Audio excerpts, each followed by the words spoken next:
Hey, welcome to the Razzle Dazzle Show, a podcast where we talk about our favorite video games and all things pop culture with an emphasis on our favorites. I'm your host, Jared, and our guest today is the Orpheon. The Orpheon is a YouTuber and content creator best known for his in-depth, entertaining explorations of the Metroid series. Blending sharp analysis with humor and distinctive chibi-style characters, his videos dive deep into the lore, design, and atmosphere of the Metroid games. Since launching his channel in the mid-2010s, the Orpheon has become a well-respected voice within the Metroid community, celebrated for his passion, creativity, and thoughtful storytelling approach. His work bridges the gap between fan enthusiasm and critical insight, earning him recognition from major Metroid fan outlets like the Shine Sparkers and the Metroid Database. Please let us know what you think about this episode somewhere on the internet. Be sure to follow us on our socials and subscribe to our YouTube channel. Links to them are down below. And with all that being said, it's Razzle Dazzle time.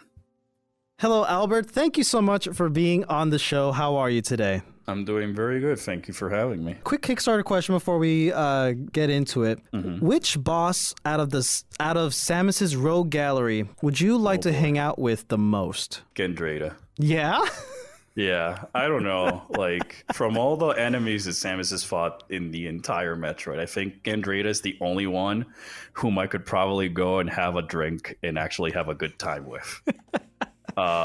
Especially like all these party tricks. It's like I love her sass. I love her her spunkiness and how sassy she is, especially towards Samus. So like, Ronda's is cool. Gore will forever be my boy, but Gendrada takes the cake. If it's not him, then definitely Crocomire, because if I don't make this joke, the rest of my community is going to come on my DMs and say, how did you not mention the boy?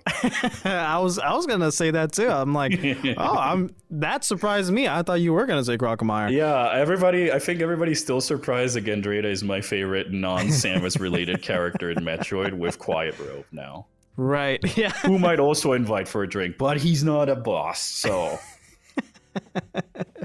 I think Ravenbeak might be a little bit too intense for a drink. Yeah, man. He's like, I don't have time for that shit, man. He's at 11. It's like, this is suboptimal. All right, now let's start at the beginning. Can you tell us, where did you grow up, and how would you describe the musical background of your childhood? Well, that's a very sort of long answered question, because like I grew up in several places when I was a kid. So like I lived in various countries growing up, be it Mexico, be it Costa Rica, be it Venezuela, be it the US, be it, a bunch of other different countries. But so like I want to say that I had like a very mixed approach to music and stuff. Like, so yeah, I think I had a good mix of like musical influences or like genres that I grew up knowing throughout like the 90s and early 2000s from just living all over the place. So like I wouldn't really put one in particular, because it's like, I was with the music that people like from different places. So I think that advantage is giving me like an appreciation for most genres of music in what people who like it in the different types of environments and stuff like that, than like having one. And I know it's kind of like a cheesy answer to give, but like it's I think like I've had that very unique perspective that I've had the opportunity to, while growing up, to be in so many different places, that I just had the opportunity to try out and listen to different music in different periods. But I've always got a soft spot for like some rock and some electronic music and stuff like that, because it's just been the electronic, because it kind of helps me just get in the zone for working and exercising and stuff like that. So like I'm the type of guy who's got like phases to him, where like I had like a rap phase, I had like a rock phase, and all this other stuff. So it's like I don't know wherever it's gonna go. In the end of the day, I think I always go back to video game music, because it's like, I don't know, I think it's very much underwhelmed, and I think a lot of people are doing some very creative things in that field with telling stories and stuff like that. So that's what I've always been enjoying, is the music, it tells the story and all this other stuff. So for me, it's always been impressive when a piece is able to do that without resorting to like lyrics that are telling you a story, and it's just through the melody or the instrumentation and stuff like that. So like, with how it is with classical music, if you may. So yeah. This is not in my script, but I just want to ask, are you Latino? No, yes. Oh, okay, me too. Holy shit. All right. I mean, hablo español y todo eso. Siempre me da risa que la gente dice como que ya va, ¿qué? Y yo como que ya, I mean. I'm Honduran and Cuban. We have, that's the whole reason in my videos the ink speak Spanish. And that's the whole reason why, like, when we're doing on streams, we have like a reward that you could swap the language to Spanish after a certain amount of points. That's so funny. So yeah, I mean, I know I may not sound it. When if you looked at me, I wouldn't even look at it. Yeah, man. Like, yeah, man. No, I like when you listed those places. I'm like, oh, I hear it. Okay. Yeah. No, I got you, man. Yeah, I'm from Miami. I'm Honduran and Cuban. Like, I'm there. No, dude, you can ask any questions if I don't feel comfortable. I'd rather you ask the question. If I'm not comfortable, I won't answer it. Yeah, and I can take that out. Yeah, it's all good. Yeah, man. So, you know. All right. So moving on. Did you have any instruments growing up in your household? Not really, because like no one in my family really played music until like my younger brother came along, and he really likes to play the bass. He's got his own keyboard and he's got his guitar. So like, yeah, growing up, I didn't really have an instrument aside from like, I guess, the flute that they made us play in high school.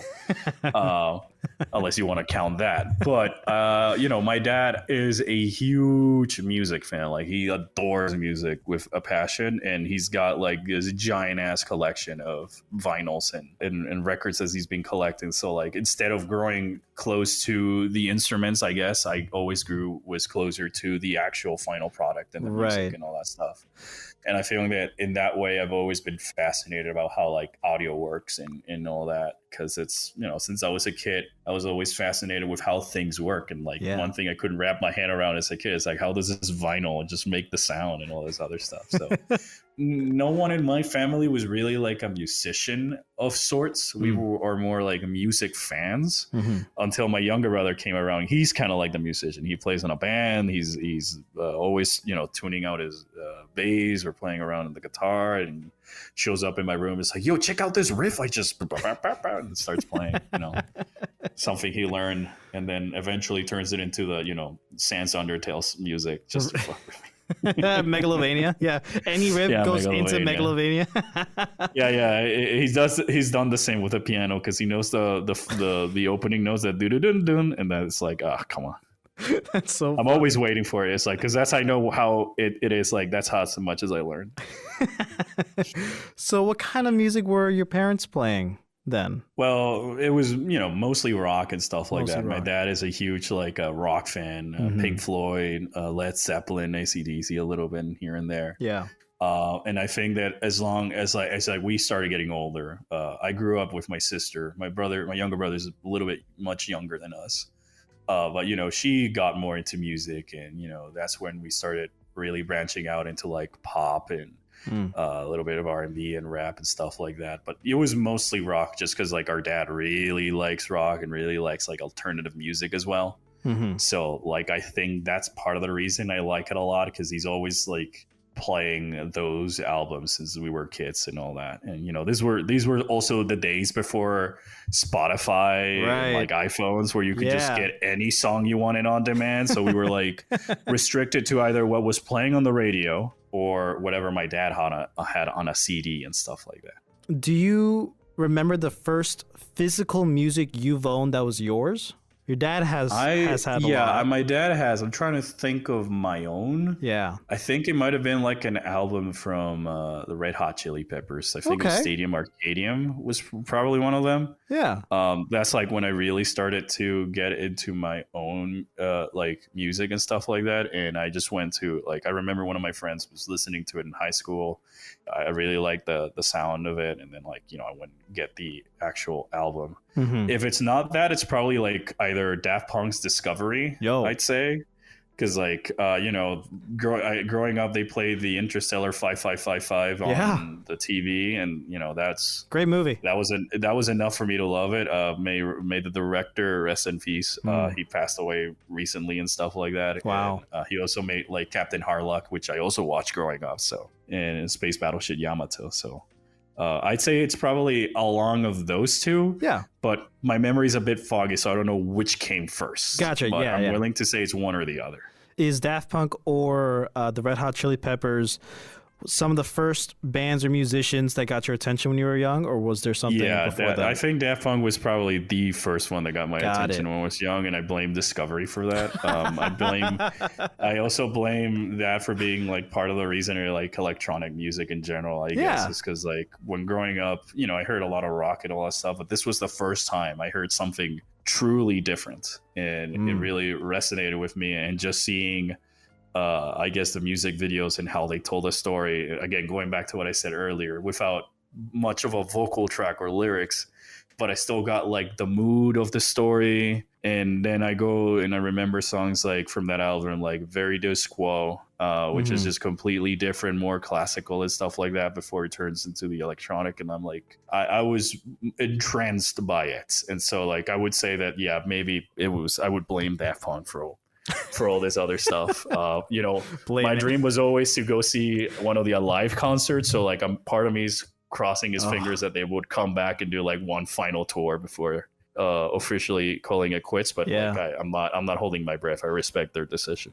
I think you might have to wait either equally as long or longer for that to happen as the Metroid Prime 4 trailer. So we'll see.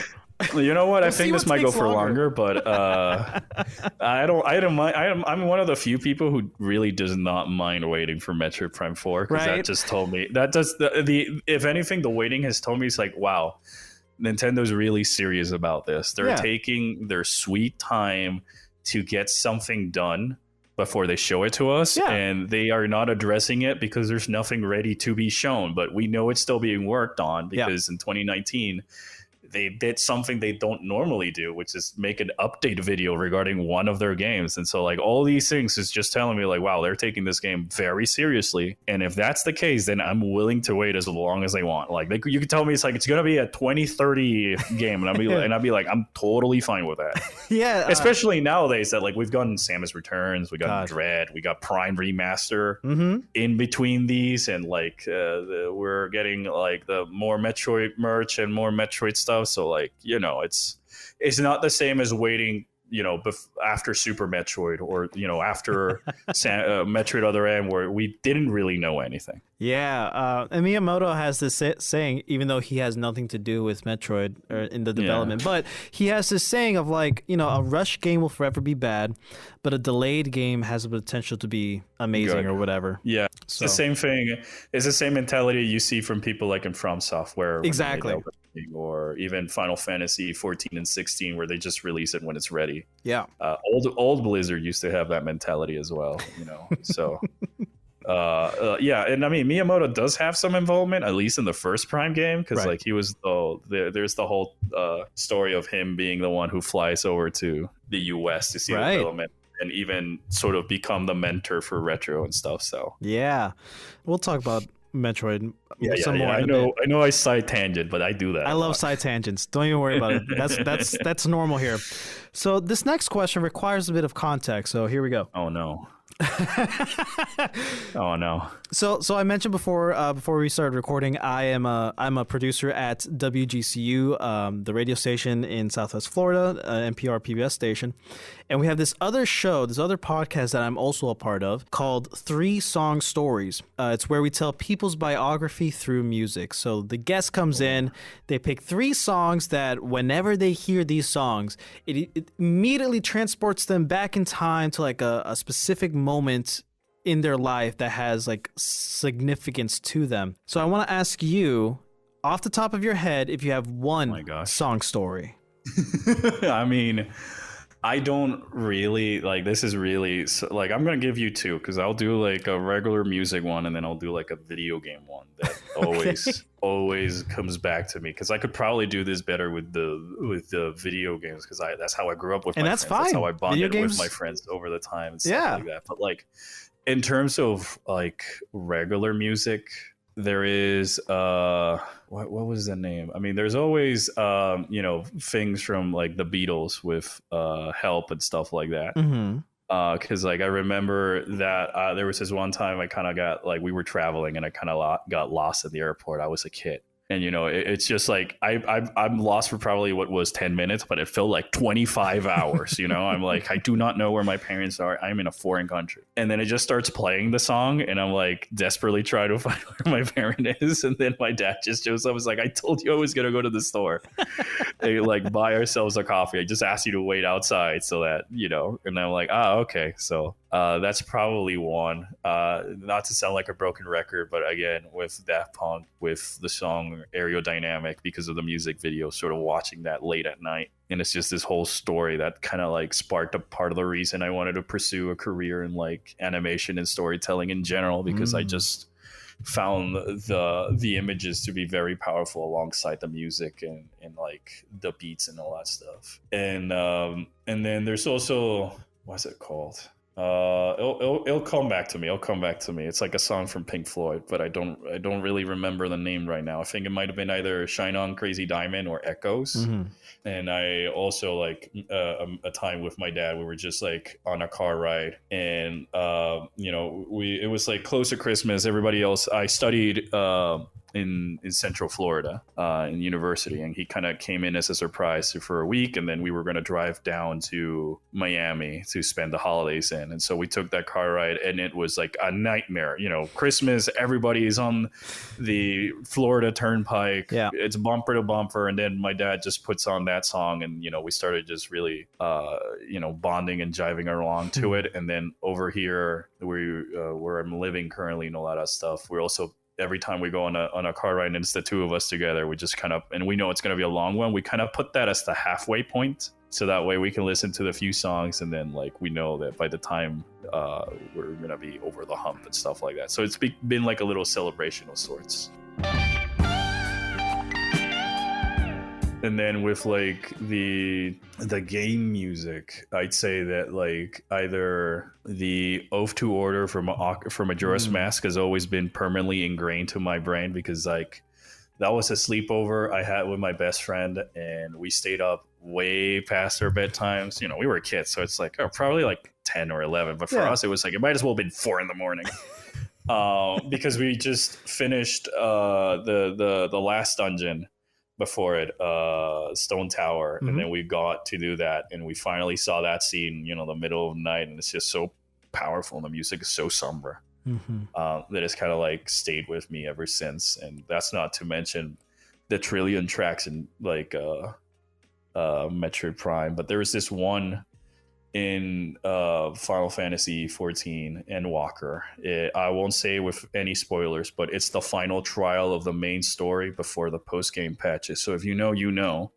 That phase 2, same as the Shadowbringers, like second phase, will always stay with me because of the way the developers were able to ingrain the message of the story into it. And it was like it was in a very sort of like different time. I was in a different place and a lot of other stuff, and things felt like more somber, and this was like a nice reminder. It was like, you know, the sun will rise again and all that other stuff. So if you haven't played it, go play it. It's really worth all the hype that everybody says. It's like I'm one of the believers. I'm like, this is peak, and it's easy for that.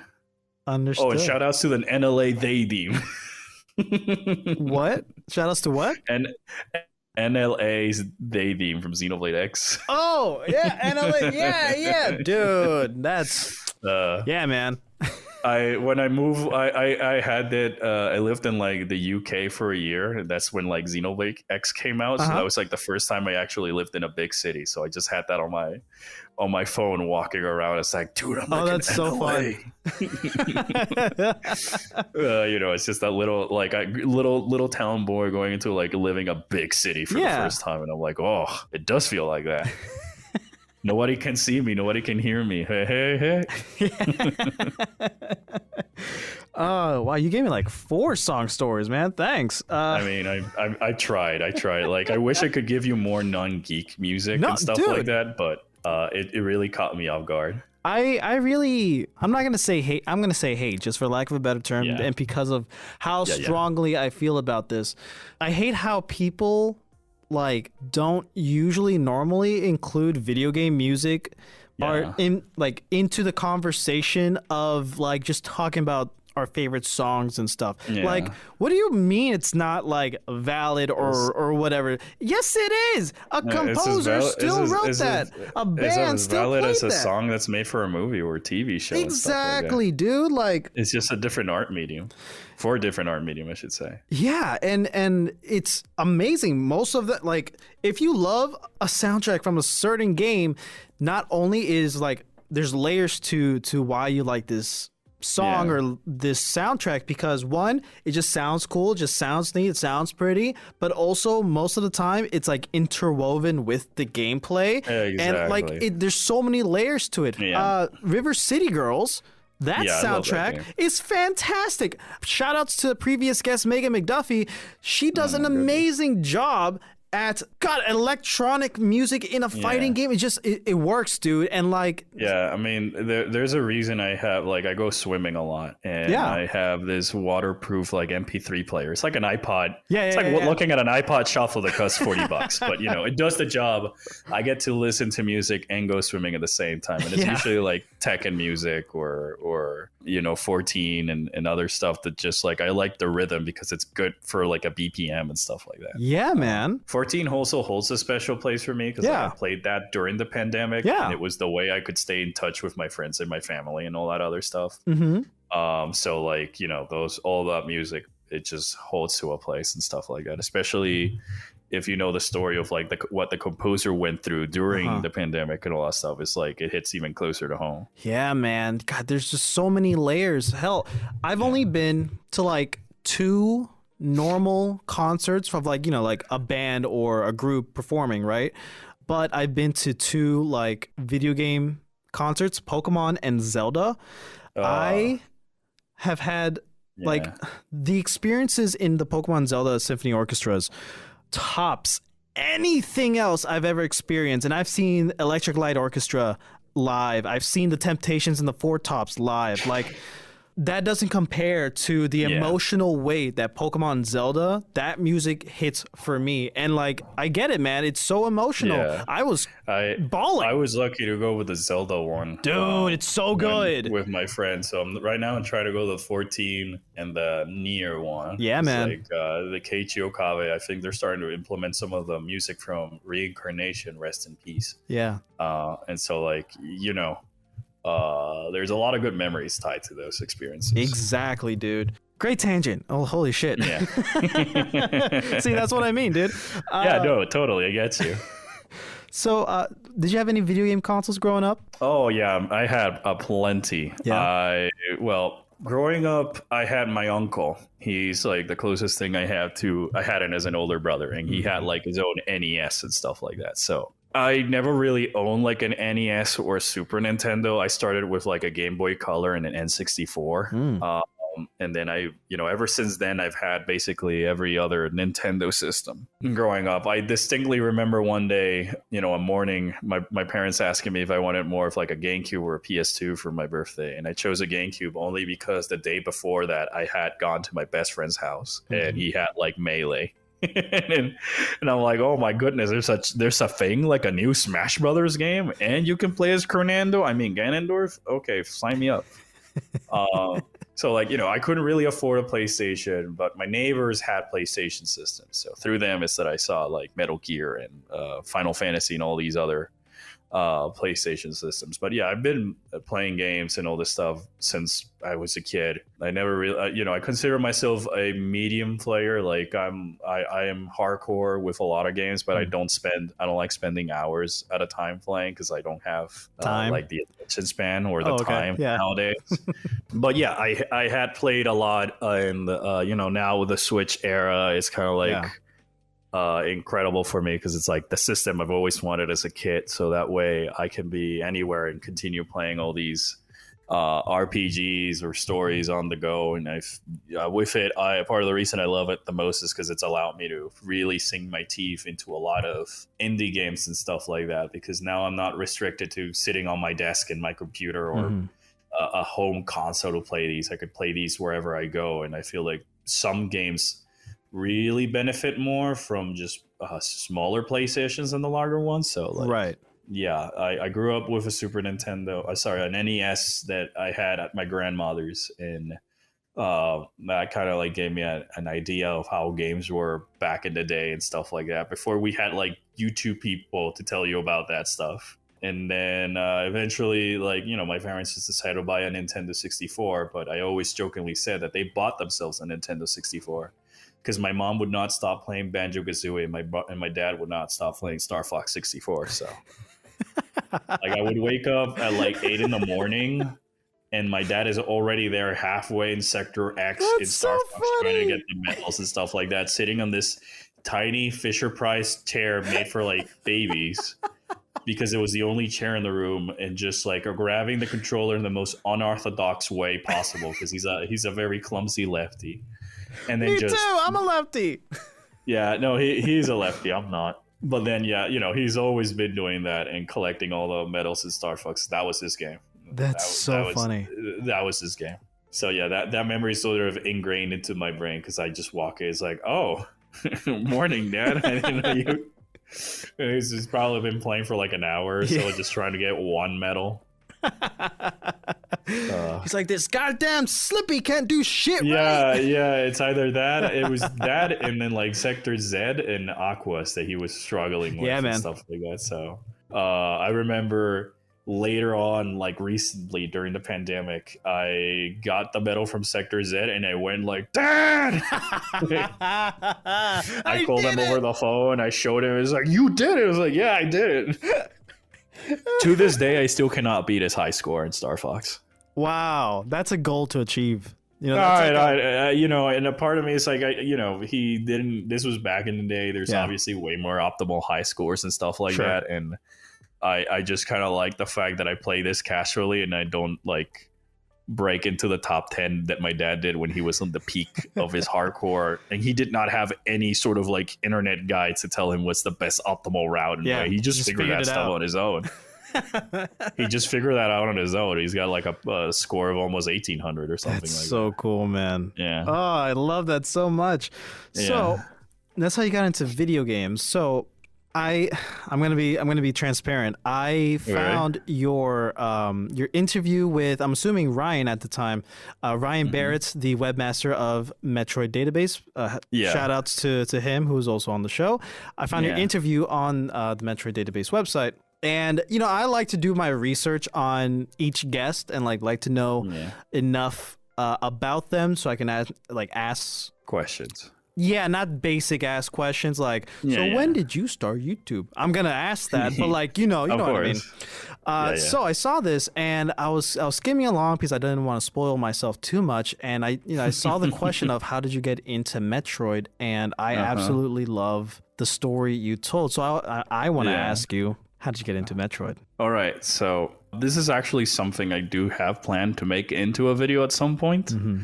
A part of me was sort of waiting for like, you know, a milestone. I recently broke 50K, so it might be worth doing it, or just seeing if it's for 100K, just because it's like a very personal story. And I want to do it like more of a different approach, like a documentary of sorts, and all this stuff. But like, and you're coming up on 10 years on the channel too, which is and a lot of other stuff. So I thought I was going to save that for maybe a special occasion, like an anniversary or something like that, because it's a very personal story in some ways. And like, well, so when I grew up, I was around like 9 or 10 at the time, and we were moving countries because my dad, you know, he got transferred for work and he was going to be there for at least a year. And the situation in our home country was going very bad. So like we essentially jumped ship.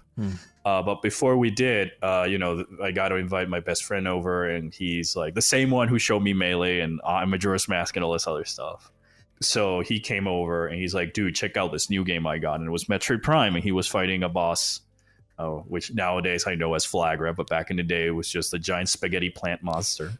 And so, you know, I loved that game. And we moved countries, and this was the first time I ever had to really move out of a place for like a longer period of time and a lot of other stuff. So, you know, it was still quite a shock. I wouldn't say it was that hard of an adjustment, because like, you know, when you're a kid, some things are a little bit easier because it's like you're still a kid. You haven't really developed the frontal lobe, I'd say.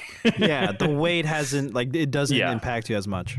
Yeah, and I also knew that it was going to be for at least a year or stuff like that, and there was some family members where we moved, so it wasn't all that bad, but it really felt like I was leaving everything behind. And so one day my dad had to do some errands at the local mall, so he invites me over to get me out of the house. My sister was helping with my mom, and so I went out with him, and we started window shopping and stuff like that, because like they had these instead of like when you go to a mall in the US, how they have the little like sellers in the middle of the hallway, like the kiosks. Like the kiosks, they would have video game kiosks, so you didn't have to go inside of like a GameStop. You could just go and check these kiosks around the mall, and they would all have like a different selection of games. So we were window shopping, and my dad was like, hey, is there a game that you like, more like making casual conversation? And then I remember it was either between Sonic Adventure DX, Mega Man Network Transmission,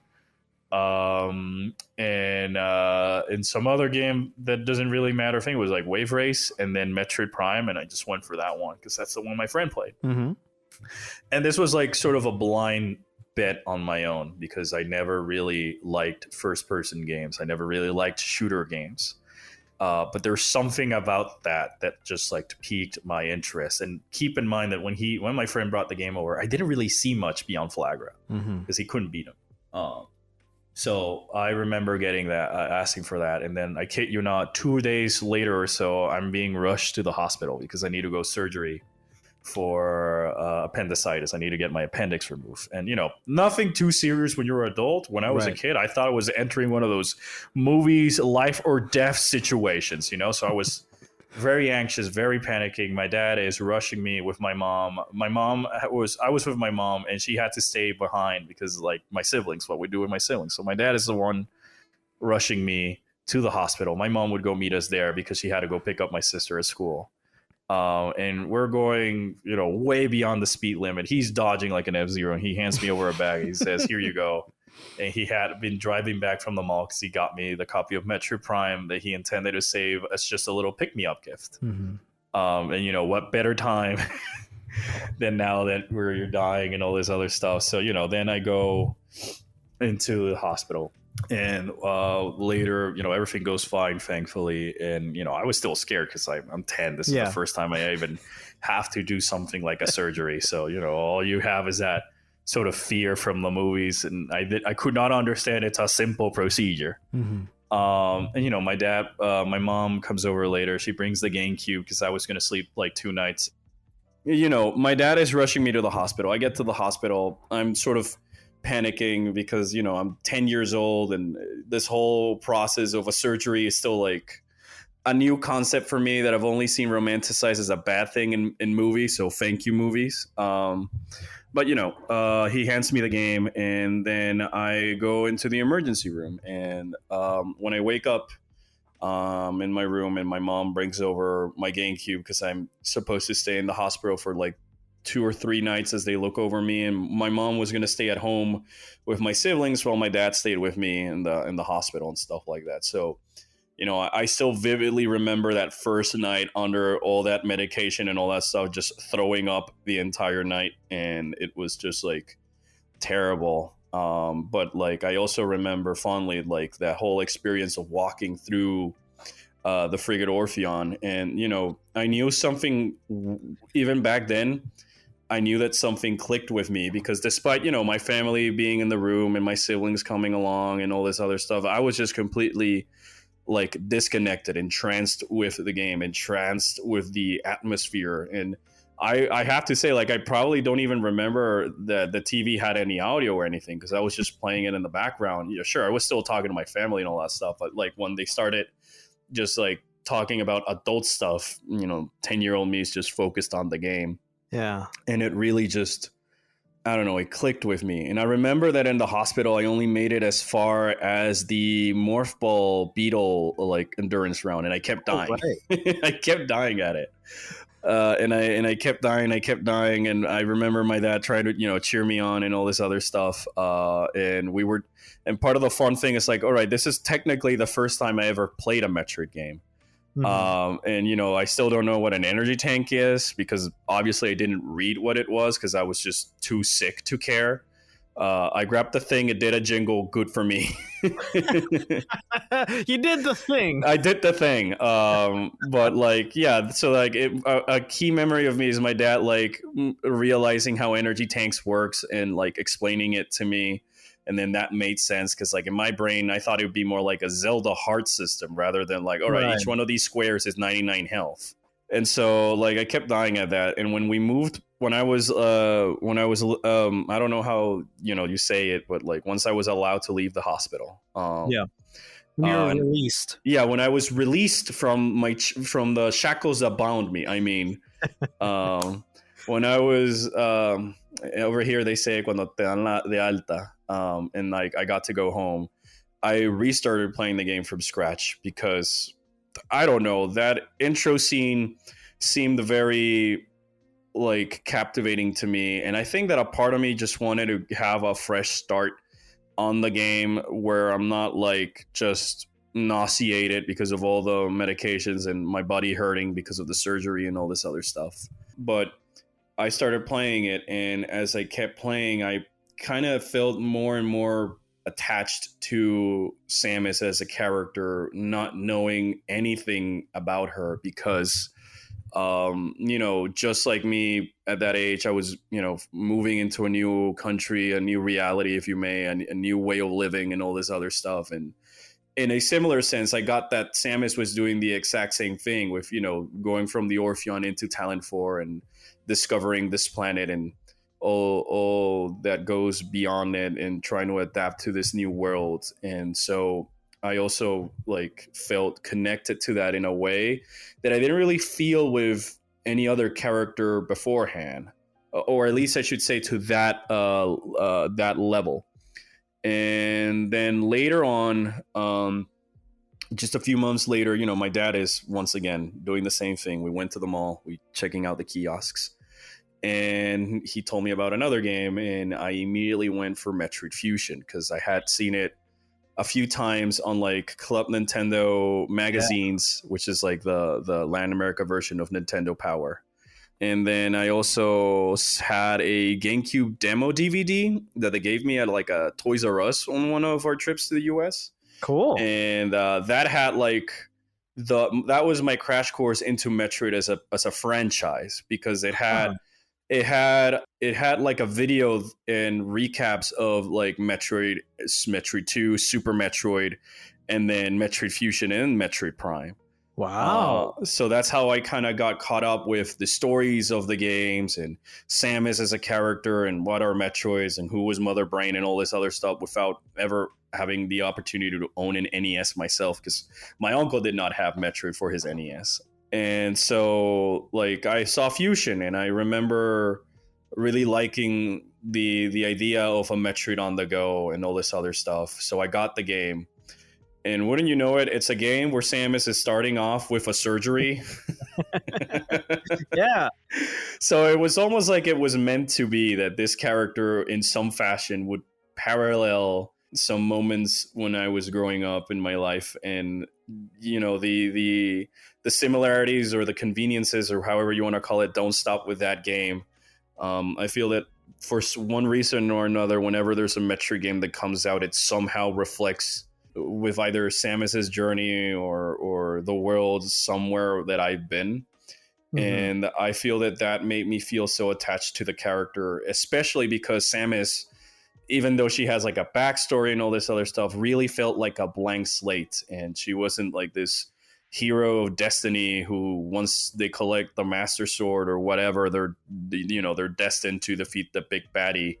It really felt like a regular person just going against unstoppable odds and trying to, prevent a greater evil from spreading through the galaxy and all this other stuff that just made the character all the more compelling. And then the lack of, seeing who Samus was under the armor, that, it gave the opportunity of that Ghost in the Shell effect where I could really empathize with the character in a sense, because like I was allowed to be immersed into the role of being Samus. And I feel that that's something that's also helped me. And not that I think that the modern games ruin it by just humanizing or telling us more about Samus, but rather the fact that they tell us so little. Still, like it was an awesome blend that today I still feel like in those older years, where like I knew the general gist of Samus, but I was still allowed to just sit down and wonder about the things that might be going on in her head and how she perceives the world around her and all this other stuff that like I feel the later games did perfectly capture with her new body language. That just made me resonate with Samus.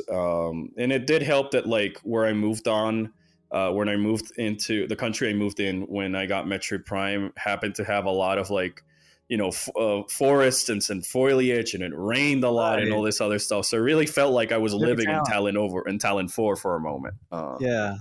And, you know, ever since I've just been a fan, and I feel that part of the reason I wanted to name my channel Orpheon was mostly because, you know, I wanted to have a Metro related name so that fans knew what the channel was about, but it was sort of unique enough so that if I ever wanted to branch out, I wasn't like tied down with the name and all this other stuff. Like, you know, I could adapt Orpheon into almost anything and it kind of works.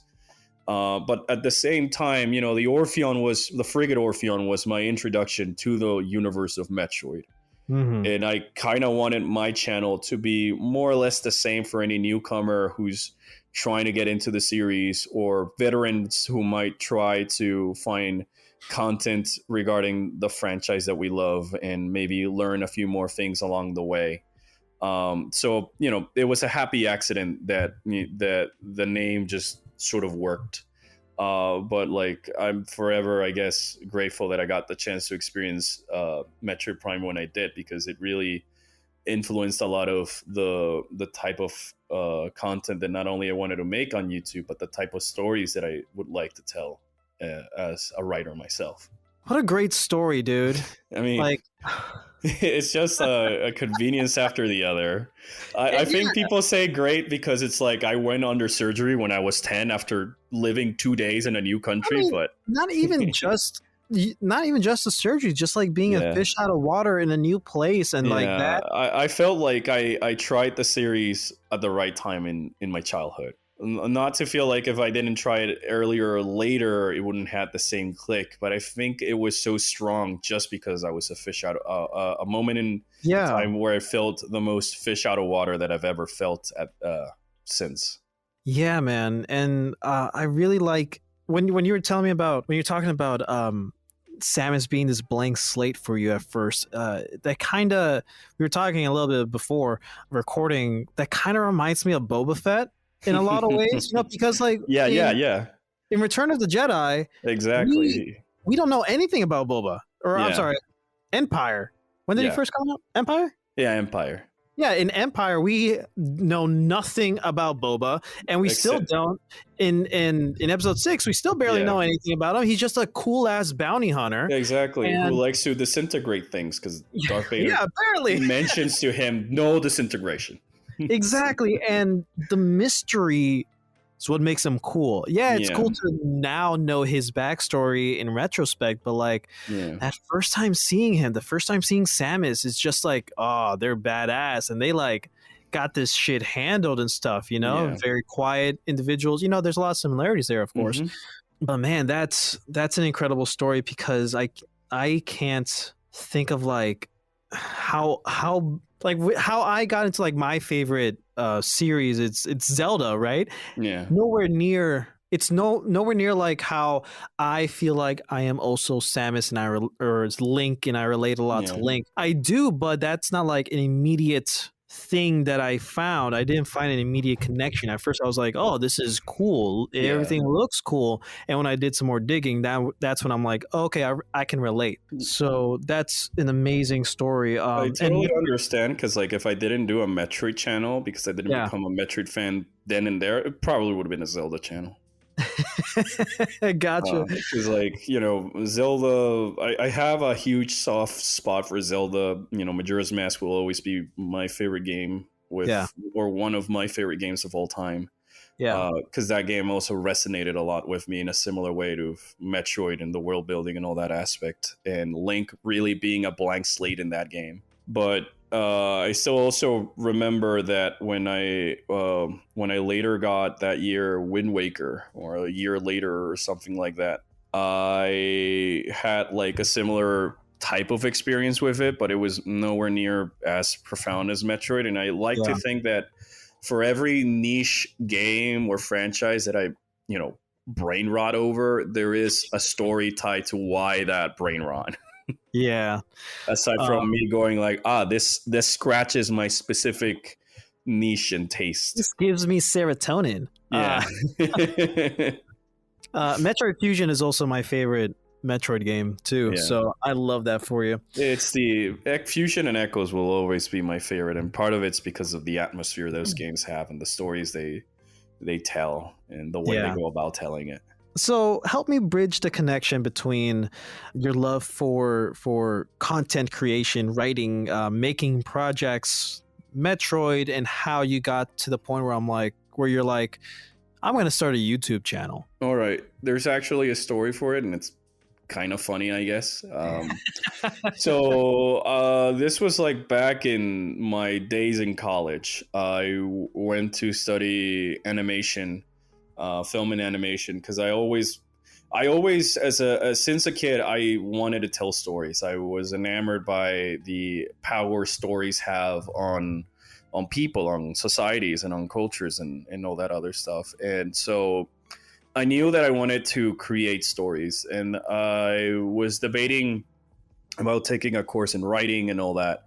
But I eventually settled for at least a course in film and animation to see if it's really the thing that I wanted, because it's very easy to have something as a hobby and then something that you actually want to do as a 9 to 5. And especially the stress that comes with creating and anything artistic is perhaps, in my opinion, a little bit greater than some other roles that you might have or other professions you might pursue. Not to say that it's the hardest one, but I feel that the stress that comes with being creative and the mental tax is a lot. So so I went to do that. So a part of me, this was also during the rise of like YouTube video game creators, I want to say. This was when JonTron and Game Theory and all these OGs, I guess, were starting out. And I knew how to do videos because my uncle makes videos for a living. And so my friends from college were always like, well, yeah, you should do your own YouTube channel and stuff like that. And at the time, I really was sort of hesitant because my university was a university for madmen, giving the schedules and the deadlines and all this other stuff. So I didn't really want to add more to my plate that I could handle. So I told my friends that, like, I kept putting excuses such as like, I don't have a capture card. Well, I don't have a way to record the 2D games and all this other stuff. Because I told myself, like, I knew I wanted to do something like what Orpheon is today. But I also, for the sake of being efficient about it, or at least future-proofing of sorts, I wanted to record all the Metroid games so that in the future, when I'm talking about it, I can just go and get my own footage that I recorded, and thus making my life when writing and editing a whole lot easier. Yeah. Especially because I knew that no matter if I'm starting to branch out into other games, Metroid was going to be my bread and butter. So it made sense to record all the games and use the footage. So it was also at the time when capture cards were becoming like publicly available, but they were also expensive, right? Or not convenient to get. And one of my friends told me like, all right, I'm going to get these things because I want to start doing my own streams. Once I get this, you got to do the YouTube channel. And I'm like, all right, we'll make it a deal. And then, 4 months later or so, well, bam, he gets a capture card. He lends it to me for like a week. And I sit down and I record the Metroid videos, the Metroid games and the likes. But I was still struggling. And I don't think people really understand how much the struggle it is until you start thinking about making a YouTube channel as more than just a potential hobby, Right. or something on the side, that, branding is important. So I knew, like I mentioned, I knew I wanted a Metroid related name, but that was obscure enough where it could have its own ring to it. Because it was also around the time where a lot of channels were like the Pokemon blank, the Zelda blank. I didn't want to be like the Samus enthusiast, because then later on, if it wasn't my thing or I wanted to talk about some other game, then I'm kind of screwed on the naming. Yeah. So I wanted to have something rather neutral sounding, but that it was related to Metroid in a way. And Orpheon is just perfect because Orpheon in itself is a word in the dictionary. Hmm. And so I sat down, and then the other struggle. So we went through several names. I remember one time it was like Narpassword or Justin Bailey, or my good friend Gabe and I made a throw up sheet of like 100 names. And then and none of them worked. All of them were absolute garbage. And then, in my frustration, I loaded up a Metroid Prime. Because whenever I'm stressed, a game that really helps me just unwind is the Prime series or Fusion. And, Right. I'm just seeing the opening cutscene of the Orpheon, and, that's the epiphany moment, if you may. It's like, bruh, why didn't I think about this before? And so then the biggest question was like, all right, what do I do? Okay, because like I also don't think that people understand until they have to do it how scary it is, a blank canvas of a script. Yeah, definitely. And how do you because it's still to this day I usually struggle. It's like, and I think part of the reasons why videos take a while to come out is because yes, I'm a perfectionist asshole. Because I know that my audience deserves nothing but the best that I can offer to them, and I owe myself nothing but the best that I can offer. Mm-hmm. Sure, I think I can do a little bit more, but for the sake of a silly side YouTube channel. But the main point is that, like, the main thing that I struggle with is thinking, what do I want to talk about next? What topic am I going to be invested for the next month, to the point that I want to make it a video and not like just put it on indefinite hiatus or just get tired of it. And so I went ahead and I said, okay, I'm going to start easy. Smash for Wii U just came out. Mm-hmm. Let's talk about all the little details of Samus as a character, and the Zero Suit Samus, and the trophies and the stages that call back to Metroid, as a way to like break the ice into the whole scripting, editing, voicing, post-production process. I know that I wasn't the first one to do the subject. In fact, I think there was other YouTube channels that I watched that did similar things, and that's sort of where I got the idea. So like I usually count those 5 videos as just a test run, because I had those 5 videos pre-edited before I even uploaded them. And then I went and I wrote the 2, what I consider to be the 2 actual first Orpheon videos, with the Chozo convenience, as I like to call it at the time, where I was making like a silly theory explanation of why the Samus conveniently run into, all these Chozo artifacts and stuff like that, and Chozo weaponry. And then the second one was to sort of theorize about the potential story threads they could do with Federation Force when it was coming out. And then was the announcement of the Switch, and that's when I went ahead and I wanted to propose the idea of going back to the Other M formula, because now it could work with just an actual controller, then a glorified NES controller that's the Wiimote, and then just like and all this other stuff. And I know that a lot of people will hate me for saying that Other M should have another attempt, and I'm just saying, Listen, like, man, there's a lot of good things in the game. I'm so glad that we are also one of the few people who actually like Other M. Yeah. Shout outs to Jessica Aaron Martin, past guest on the show, the voice of Samus. I am dying to get her autograph. I'm dying. One of my dreams is to just meet her one day and say thanks for just being a part of this franchise that I love, and voicing my favorite character. I had the luxury of meeting Jennifer Hale at a convention once. And I was just happy to be able to just thank her. I was able to meet Christopher Sabat, and I did the same because he voiced Silex. Sorry. I have the Metroid Prime 4 brain rot active because I am quite literally staring at a drawing for Silex that we made to sort of put on the merchandise and whatever. But yeah, that's a dream between Caitlin Glass and Jessica Martin, because like those are two of my favorite characters in general. So yeah. I just want to say this real quick, just because it was so cool and unexpected. After we recorded the episode with Jessica, she saw, or I mentioned about like I had displayed behind me my copy of Other M that I got like when it came out or whatever, and she was like, "Yeah, why don't you send that to me and I'll sign it and I'll send it back." And I'm like, "What? Really?" And she's like, "Yeah, no, of course." You have no idea how much I wish I could just easily do that.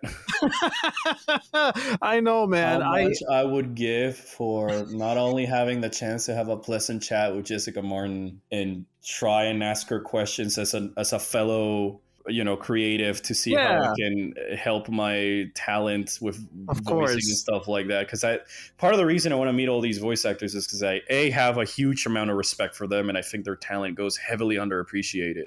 Yeah. And B, as a creator myself, not necessarily someone who's looking into getting into voice acting, but production and all that other stuff. I just, of course, man, want to learn how I can, facilitate their work and gain that experience that they have. So like, and so if you tell me that after that, Jessica just like told me to do that, I would start crying maybe. She is like the most sweetest, nicest person. Yeah, dude. I always got that vibe from all the videos that I've seen her and that's part of the reason I've always wanted to just have the opportunity to like just have a simple chat. Yeah, man. Like sure, an interview for the YouTube channel would be nice, but I would like to take a different approach as someone who's brain rotted over Metroid Other M for 14 years in the positive sense. I really like Other M. I love the whole, story. Like there's actual legit storytelling, and I think the cinematics look great. I think there's a lot of positive that I think the people easily just brush over because of the few. I think the main reason why people hate it is because she had to wait for Adam's order to turn on the various suit to protect her from the heat. It's a whole can of worms that like that I could spend a 3-hour long thesis addressing. So all I'll say is that if your viewers ever want to hear that, I'd be willing to come back and just talking about it. Understood. If we ever do like a specific Metroid Other M episode, you're gonna be here, dude. I mean, if like I told you, if you ever want me back for whatever, I'm more than happy to. Yeah, man. But look at in the future, audience. Yeah, just to finish with the story with the channel, when I really felt like I started to find my voice with the channel was that, and the whole reason the channel started was because it was around Metroid's 30th anniversary, and what better way to upload your first video that's supposed to be a Metroid dedicated channel than during the 30th anniversary of the franchise? And that was my own little way of celebrating Metroid, and I didn't really care if anybody were or not to watch it, and I didn't really promote it that much because it was just more of a passion project that I've been doing for myself. Like, because the main reason I wanted to open a YouTube channel was for me to hone my skills as a writer, as an editor, as a producer, as a director, and find ways to make my workflow efficient. So it's more of like a training ground, if you may, kind of like what From Software does with Armored Core.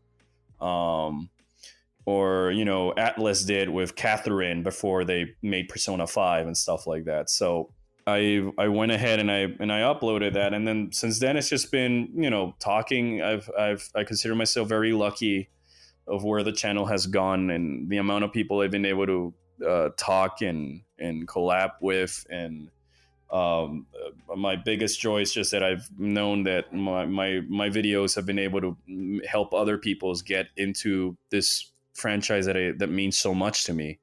And because of that, I consider it to be mission accomplished, and it's kind of why I hope that whenever I start to branch out, that the audience that's here for Metroid would be willing to give it a chance, because I'm as passionate, because in all the videos I do, I'm going to put the same amount of passion Of course.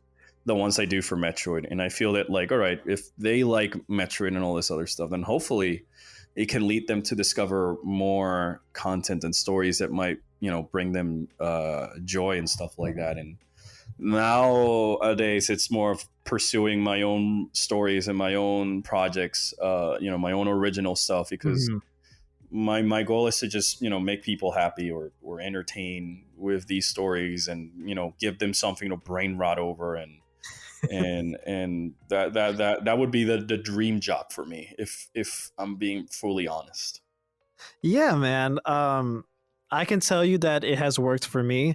I don't even remember when I first subscribed to your channel, but it was a long time ago, and I was just looking for a dedicated Metroid YouTube channel to watch Metroid content for, and I searched up on YouTube and like just Metroid anything, and I watched a couple, and then I found one of your videos. Can't remember which one specifically, but I know I stumbled upon one of yours. It was a video, and I just loved everything about it, and then I just remember going through and binging all of your channels or all of your videos in like a day or two, and you are like my favorite Metroid YouTube channel. You're making me blush, dude. You have no, if my camera was here, I think it would make for a very funny visual. and I'm not just saying that just to be nice or anything. I'm being serious, and I've been watching your channel like for years now, and I love everything you put out. It's hard to find other good quality Metroid YouTube content, or just Metroid visual content, period. So I'm very lucky to have stumbled upon your channel, and thank you for making the thing you love, because you've made a fan of being a fan of Metroid. So like it's all right, I just wanted, I've always just wanted Metroid to sort of get the same amount of love as Zelda or other Nintendo franchises get, because in my opinion it's the most robust, and it's the one that tries so many creative ideas, and no two Metroid games are the same, and it's a franchise that Nintendo has allowed for collaboration with other companies and other studios. And I feel that that's part of the reason I like it so much, because as somebody who works in the creative industry, there's nothing more fun than getting together with a lot of people and just creating together and having our ideas, make something for the better of other people. And it's so influential and such a unique game that it spawned an entire subgenre of video games. So I'm very happy, when people tell me this, I'm nothing but flattered. I wouldn't consider myself the first nor the best, Metroid-centered YouTube channel. I like to, and I've always said that if there's anyone out there who's wanting to do a Metroid video, no matter if it's a dedicated channel or not, and they want me as a co-host or my thoughts or anything, that they can tell me. They can just send me a DM on Discord or an email on the one that's on my YouTube channel, and I'd be more than happy to lend my hand into anybody who's trying to pursue like something artistic, no matter how big or small. All I ask is like at least have like a plan of what you want to do, and like give me time, because I'm lay out the script. I've been busy and stuff like that. Like if I don't answer, it's not necessarily because I'm not interested. It's most likely that like I try to stay away from social media and all this other stuff. So like I don't really check it as often, because I'm just trying to take a break from it all, because I feel like it's a little bit too much. But my goal has always just been to be able to entertain and do all this stuff. So I'm very happy that I've been able to do it to such a degree. And part of the reason I started doing the Metroid channels, because like you said, back in those days, I was also trying to see for any content creator that was just talking about Metroid in the same way people were talking about Pokemon or Zelda. Yeah. And I couldn't find any other. So I told myself, why not? Yeah, man. My friends were like constantly telling me to do it. So, I decided to give it like a leap of faith, and I feel like I was lucky enough that my voice was heard to some extent, and that there's a community of people that still want to go and watch these videos, or that they tell me that they binge them. I think that the one of the best compliments I've gotten from someone is that they find my voice soothing enough to fall asleep to. Like I've had a few fans who are now great friends of mine who just like tell me that, like, you know, they tuned in into the streams and a lot of other stuff just because of my voice. And Yeah. I'll take that as a compliment. But, you know, the other reason I wanted to do the channel was just to meet more people, meet more other Metroid fans, meet people that nowadays would be some of my best friends. And you know, I'm happy that I've been able to meet a lot of my good friends through it. And I think that's probably the best thing that's ever going to come out of my channel, is just the friends I've been able to make along the way, and the friends that I've not made yet, you know, because like, Right. just because like I already have this inner circle of close friends doesn't mean I don't want to add anyone else into it.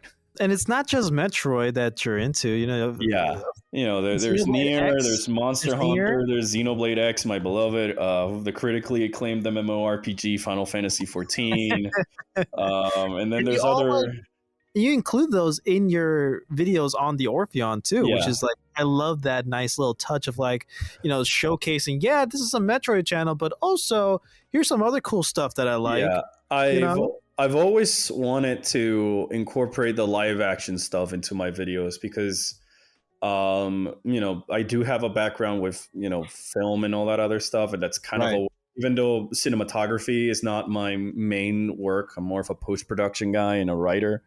You know, it's a good way to just stay fresh and active in the field. And, Yeah. you know, I have more than just Metroid stuff in my room, and I've always wanted to do that. So I'm squeezing in other IPs or other stories and franchises that I'm equally fond over. So that way, you know, eventually when I'm dropping a Nier video or a Monster Hunter video, it's not only out of left field, but that way I feel like my audience also gets to know me a little bit more without me having to, without either having them be on the stream or follow me on social media or anything. So like I'm trying to stay as centered into the streams and the videos as my way to interact with people, because I like being able to interact directly with people. I like much more being able to talk to them and share our thoughts and all that other stuff than, like, you know, the comment sections and stuff like that. Yeah, of course. When I first saw that, like, when you included that chibi Elma in one of your videos, I got like excited because I'm like, oh, somebody else actually likes Xenoblade X. That's rare. Okay, so that made me like you even more now, because I love Xenoblade X, dude. No, I mean, I say this as someone who, like, I in every single video I hide Elma in the background. Really? It's actually like, so like I guess I'll take the opportunity to reveal a few secrets. But first, I will say that my prized possession from Xenoblade is my friends, the what I call the mods of my Discord server and my streams. They got together and they managed to get Caitlin Glass to sign a picture of Elma for me. So it says, Cool. you know, it's autographed to Albert from the Orpheon. So like, hey, it's one of a kind. And so like I have that framed and actually hanged over my room. Because, like, you know, Elma's, I think everybody who watches my channels or my streams knows that I really, you know, Elma's my other favorite character alongside Samus. Yeah. And like that's another 3-hour long podcast I could do with Xenoblade X in general. But so in my videos, I like to reward the astute viewers with Easter eggs. So oftentimes, be it in the live action segments or in the backgrounds and stuff like that, there's usually an out of place chibi, and it tends to be Elma because it was fun. Because like if people who know who she is and they'll recognize her, and people who don't know who she is, they'll go like, "What the?"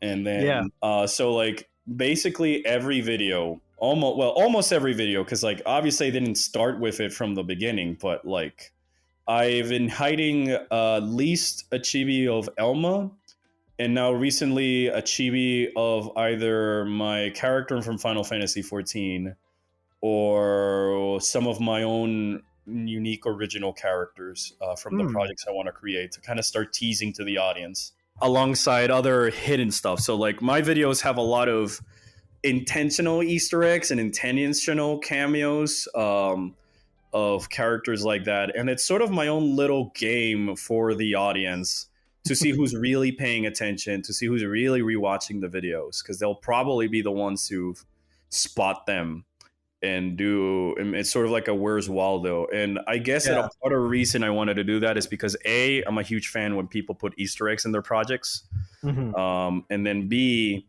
what better way to sort of embody the spirit of Metroid, where it's all about finding secrets and stuff like that, than me adding secrets into the edit. Yeah, man. I love that. So one of these days I thought about just making a little Easter egg contest of sorts, where people will go and look for these. I did that once for one of the Halloween videos I did. One of those now old Halloween party videos that I liked to do as a joke, because it's me and my brother just talking about random silly Metroid stuff, and then that gets turned into a script that we just put out as a bonus.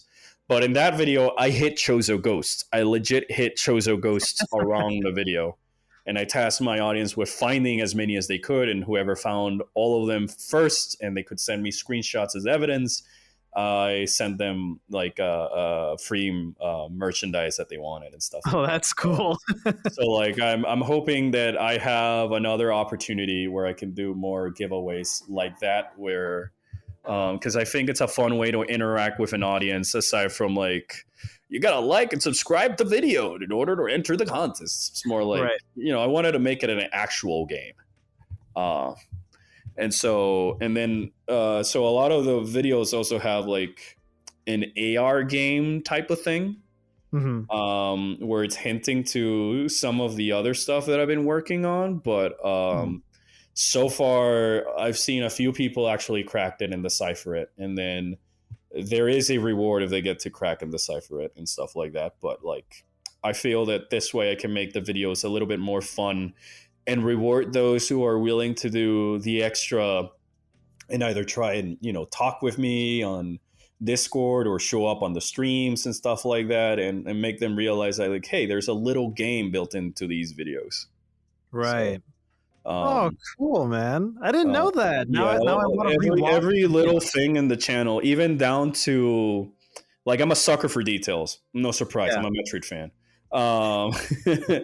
And so even down to like the description of the items in the Redbubble page have little winks and nods that people most likely are never going to see, but I wanted to put it in there for the people who actually go and find it.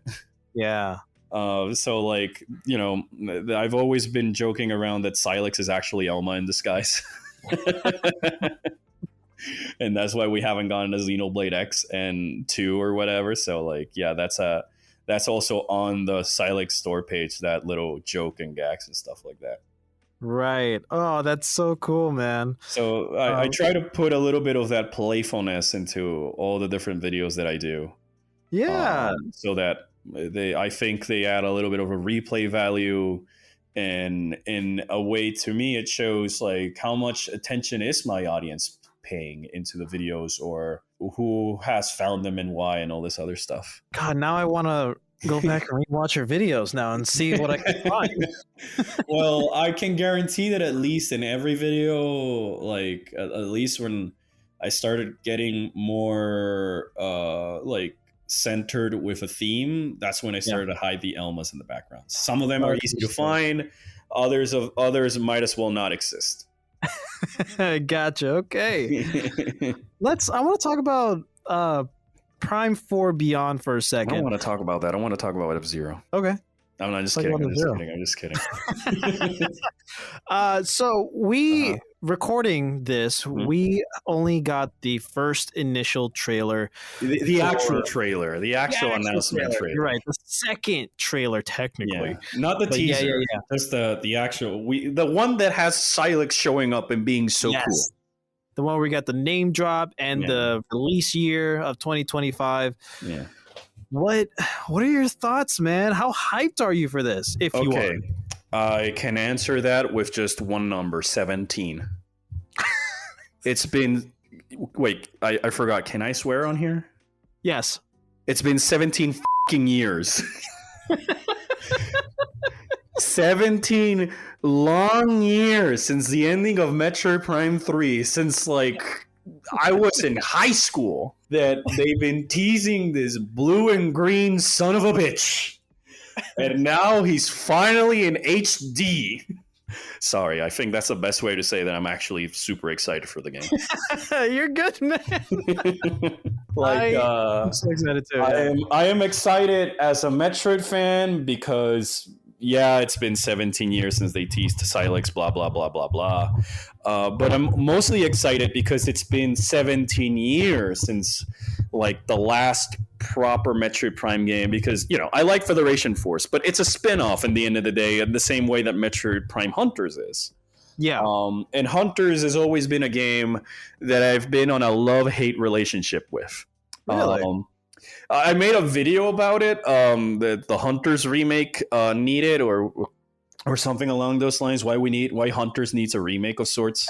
Mm-hmm. And the gist of it is that when the game came out, or was coming out, the promotion material for Hunters was all about Hunters: Silex, Weevil, Trace, Noxus, Candon, Spire, their backstories, their abilities, their designs, and all this genius character development, character designs, and all this other stuff that I could spend a 3-hour podcast talking about.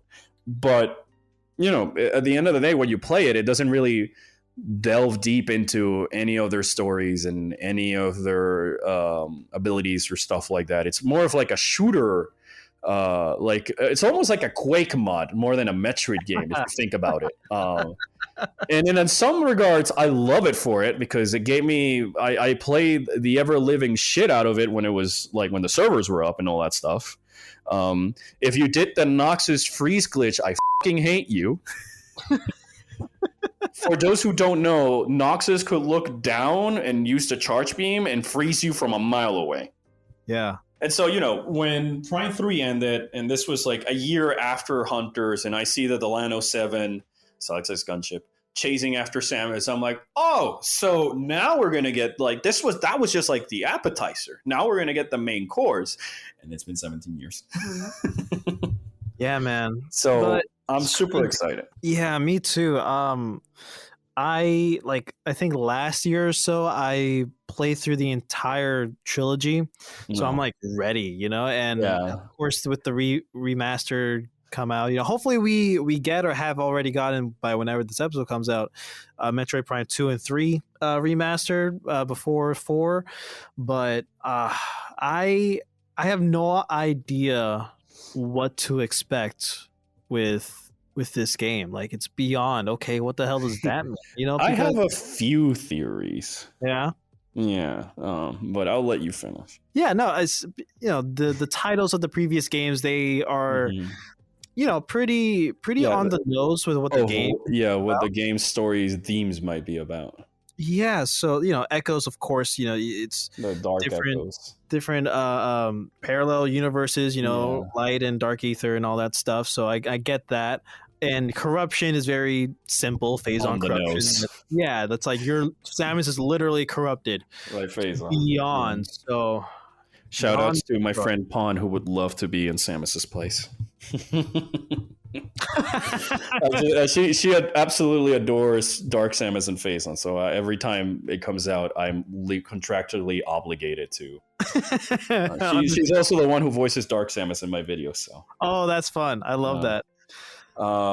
So if anything, a fun fact now that you mention those subtitles, right? Yeah. In Metroid Prime 2 in Japan, it's referred to as Dark Echoes. Oh. So it's not Metroid Prime 2 Echoes, it's Metroid Prime 2 Dark Echoes. When you're fighting against Dark Samus at the end of Corruption, she's got like perhaps one of the coolest abilities ever, where she makes her doppelgangers. Yeah. If you scan the doppelgangers, they're called Dark Echoes. Oh, cool, man. Yeah. So like, whoever did that on Retro, nice. Yeah. It's been one of my favorite like little Metroid fun facts that I've had since that was the team. Yeah. And for it to be called, still called Metroid Prime, we would probably have to have Dark Samus again somehow come back, or we have another Metroid Prime, like in the first game. So because I like that the titles of Metroid games are very, again, on the nose, and like, why is it still called Metroid if Samus killed them all in the second game? Because there's still a Metroid at least once or recreated, or Samus herself is a Metroid or part Metroid. Like there's a reason why it's still called what it's called. So I'm very interested to see how where it goes from there and that point. But also, it looks spectacular. No, yeah, it looks amazing, and I think that the best part that we can take is that this is probably not even the final build. There's a few areas here and there that look a little bit like work in progress. So like, I'm not saying that's how the game is going to look. No. That's like a preview of how the game is going to look. Because like, it's the same thing that happened with almost any other Metroid game that they come out, that when they show you like early footage, it really looks sort of that it could use a little tinkering here and there until like the second or third trailers when it's closer to the release come out. Yeah. Unless you're something like, Metroid Dread that was just announced when the game was basically ready. Yeah. But the game looks phenomenal. I'm very happy to hear that there's so many talented people from all sorts of different studios, from, Blizzard, 343 and all these stuff, just coming together to work on Metroid Prime 4, because no matter what the games they made, there are talented individuals that you should totally go check it out. There's some few of them who've started to post stuff online about their work and their thought process, and it's a very insightful. I've seen that. And as someone who loves the series, it's fantastic. As someone who's also working in the industry, I find it super fascinating to just learn about the different methodologies and thought process other teams and people have when going about their work. Yeah. And I especially like the fact that, the Samus's look in the game, it's like, that iconic Echoes corruption armor, but now the proportions are sort of fixed. And then Silex looks more, grounded and realistic, yet still goofy with his, shoulders and stuff like that. And part of the reason I love it is because it's embracing the cartoony anime vibe that Metroid usually has, while still grounding it in sort of a reality sense. Yeah. Very sci-fi, of course. That's what it's supposed to be. I mean, I do, now that you mentioned the whole naming process, I do have like a few ideas of why is it called like that. But I don't know if this is the time or place. I mean, if you want. To keep it brief, I feel that they're using the Prime title not because there's Dark Samus or Metroid Prime, because in 2015, Kensuke Tanabe, the producer of the trilogy, who's also producing this game, said that the story, he went on the record on an interview with, I think it was Eurogamer, that he just said, Dark Samus and Phazon gone, dead, story over, finale, period. And at that same time, he said, I want to pursue Silex. I want to pursue Silex as a story. We have something planned. We have an idea for him, and we want him to be the new sort of main antagonist. So from a marketing standpoint, it makes sense to call it Metroid Prime, because what happens when a fan thinks of Metroid Prime? They immediately think of the first person approach to games. For sure. So they're keeping the Prime moniker or subtitle or however you call it, to just, for marketing purposes, be able to tell that this is a first-person 3D game rather than the 2D games like Metroid Dread or Metroid Fusion. And then at the same time, I feel that the title Beyond is being used because on that same interview, he also did mention that he wanted to go back and try something similar to Echoes, where Samus is exploring, like, not necessarily an alternate dimension, but an alternate time, sort of like time shifting on the same planet. Oh, And when you look at the trailer of the game and that final shot where it's like that big grassy field, Samus has a portal literally right behind her. Does she? And it's a portal that kind of looks like the ones that we saw in what else? Metroid Prime 2.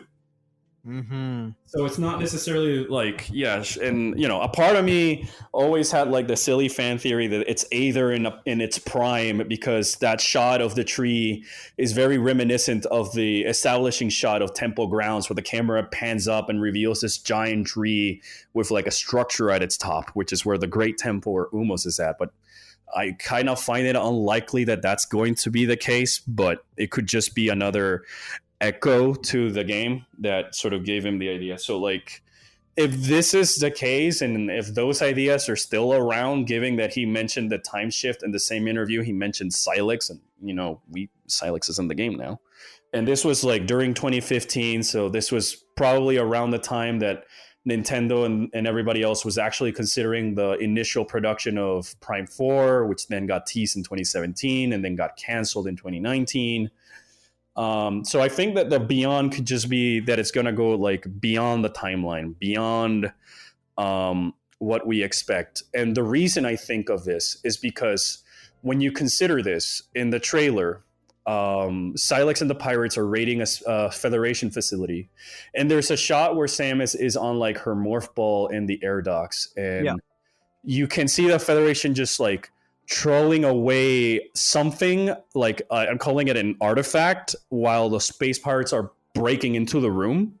And I want to believe that that's probably the thing that they're after in that Federation facility, or whatever there is that they're after in that Federation facility is of great importance, because despite them already having Metroids on their side, the ultimate life form that Mother Brain was able to use to hold the entire galaxy hostage in the original trilogy, something that Ravenbeak wanted to get his hands on, something that the space pirates have been so desperately to get their hands on. They're just using that as a weapon to get whatever it is that it's in this facility. Mm-hmm. So my guess is that whatever it is, pun intended, going to go beyond what we might be expecting of like the Metroid universe and the Metroid series. And that has me excited, because as much as I adore Dark Samus and Phazon and all these other stuff, I'm also kind of happy that we're starting a fresh new start for the series that could go almost anywhere.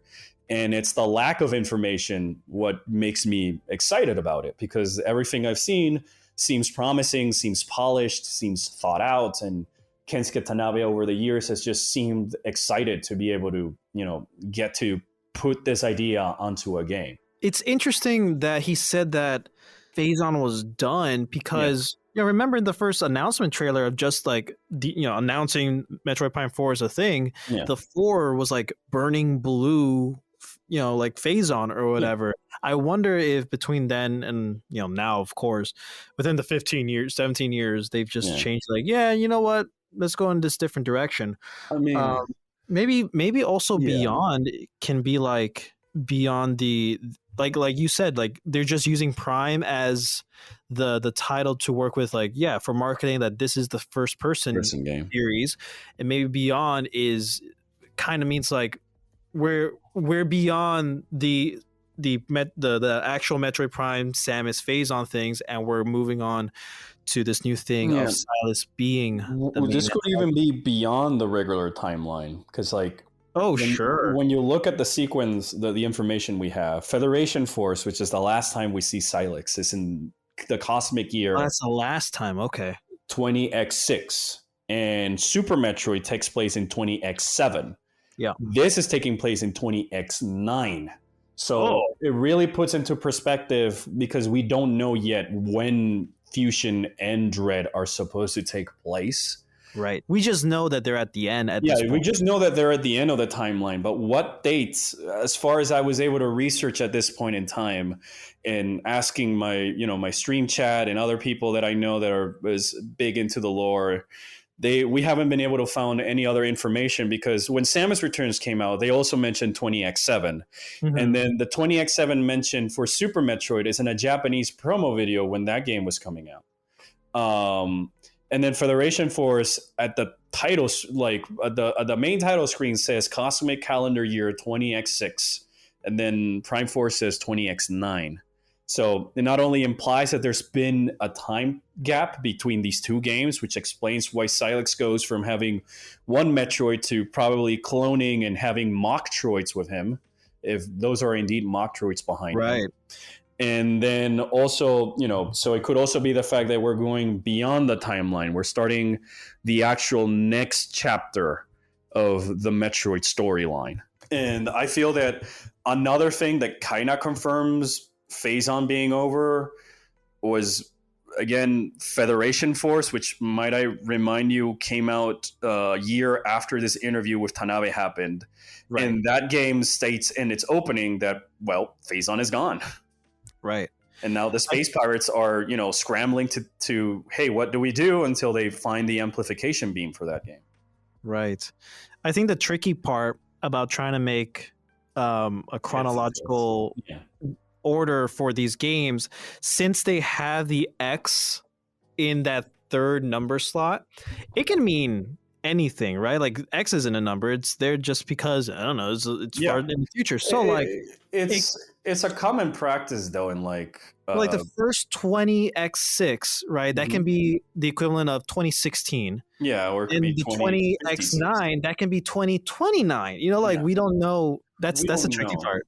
That's the tricky part. Yeah, the thing to remind everyone is that this is not the first one or the last sci-fi franchise that has a 20x something, because you have the Mega Man X series where it takes place in 20XX and stuff like that, or Star Fox I think was 20XX or all that stuff. So I always saw that as a way for the writers to go around what happened in some other franchises in the 80s, because when you go back and look at say the original Transformers animated film, right, they say that the year is 2005. Or when you look at Terminator, it's Judgment Day is in this, and we've been past Judgment Day for some time now or whatever. So I just think it's a way for the writers to just say, all right, this is before or after that, but we're not going to give you a real date, so that people don't go and be so picky about it. I think the main thing to consider in this for Beyond is that it's clear to me that with it being a whole new team at Retro, and so long since corruption and all this other stuff, and Tanabe, same as Sakamoto, seem to want to start fresh with Metroid, because it's all right, we did the ideas we wanted, but we don't want to stick to just that. So I feel it's very important for us as the fans to just keep that in mind, because these developers probably want to pursue other ideas and take us to new places, and allow the new staff that's working on it to sort of spread their wings and give us their own interpretations and their own additions to the Metroid universe. And I think that we should just approach this with an open mind, where it's less that we're trying to, I want this to be the Metroid game, but first be open at what they want to be the first Metroid game. Because right now the ball is in their side of the court, if you may. Yeah. So, when I come up with these theories, it's just trying to look at, first sources, be it the games or interviews by the developers. And, of course. And that's why I've, my brain rot over this whole game more than to admit. So, that's why I think that perhaps these are the hints that the Prime 4 trailer is giving us, based on the information that Tanabe has given Metroid fans in the past when moving forwards. Something I pride or something that I love about the Metroid series is, compared to the other Nintendo series like Zelda and Star Fox or whatever, is its story, or I guess any other video game franchise, its story, it's very linear in terms of like there's of the chronological order of what events happen. You know, like it's very concise, I guess, or consistent. You know, like this happens, this whatever happens in this game affects this game, and so on and so forth. And like it's cool that the Prime series is like in between 2 and Super Metroid, and like I love that. It's kind of you know, it's the Clone Wars between episode 2 and 3. You know, like that's what the Prime series is to me, and I really love that. And I love that there's no weird or there's no confusion of like trying to make sense of how things fit into this overall universe. Like you know, Zelda is a terrible example because it has 3 freaking timelines, and you know it can get very confusing and daunting to like follow it, and Metroid doesn't. And I just love that type of aspect for this franchise. For me, well, first, I hate to be that guy, but the Prime series takes places between Zero Mission and Samus Returns, not Metroid 2 and Super. Oh really? Yeah, it's before Metroid 2. Not after, because how else are there Metroids, like you said? Fair point. Sorry. Thank you for correcting me. No, I don't want to be that guy, but there's also scans on like Talon, like in we also know this because like when you scan, there's several scan points throughout the Prime trilogy that reference Samus still being a thing. Gotcha. Still reference SR3D8 barely being rediscovered and all this other stuff. Gotcha. No, really, thank you for telling me. Yeah, no I don't want to be wrong about that. Like one of my early videos was like, that's super outdated. Please don't go watch it until I post a new one of the Metroid timeline where I share the scan logs that in the Prime trilogy confirm that, this is taking place after Zero Mission. And it's especially noticeable within the frigate Orpheon because one of the scans that mentions is the fall of Sevis. Yeah. But no scans mention of its destruction.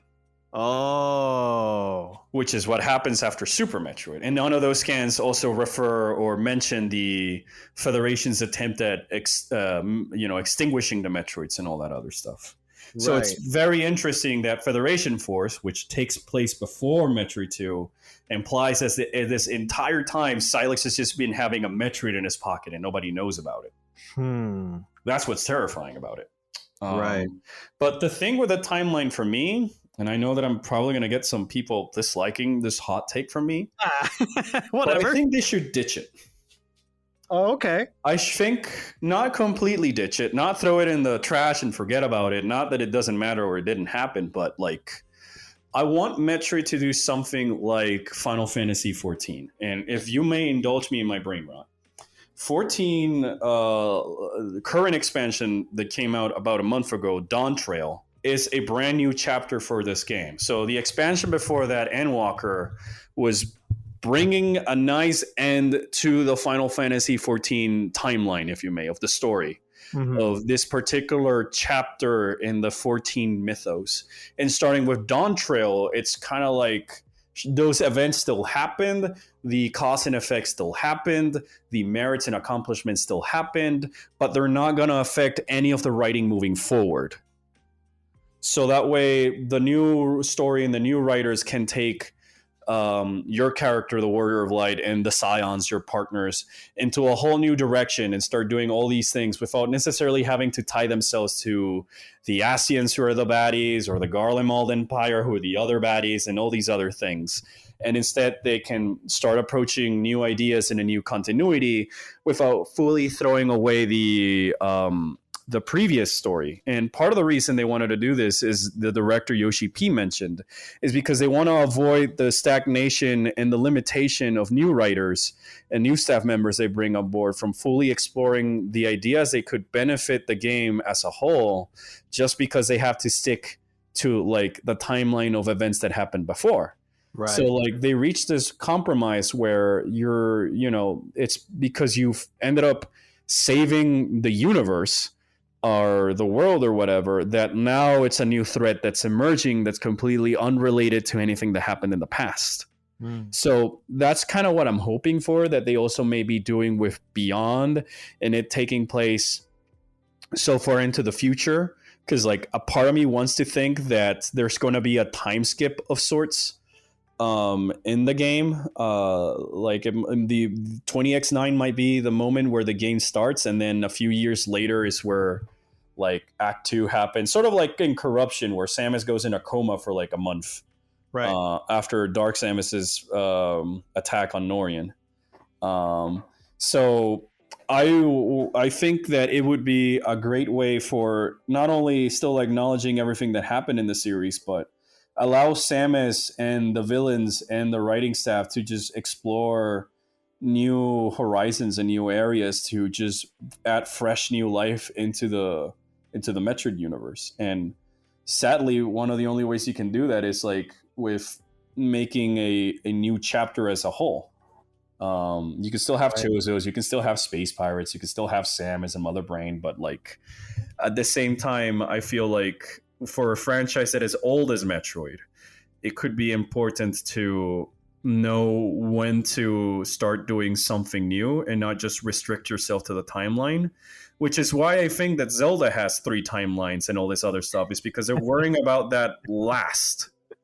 They're just making games that they think were going to be fun and ideas that they think it's fun, and then they figure out how to put it in the timeline. And I'm pretty sure it's the exact same thing with Metroid games, because I can, the stories in Metroid games are sort of like the icing on the cake if you think about it. They're very simple, they're very straightforward, but they're rich because there's lore to it.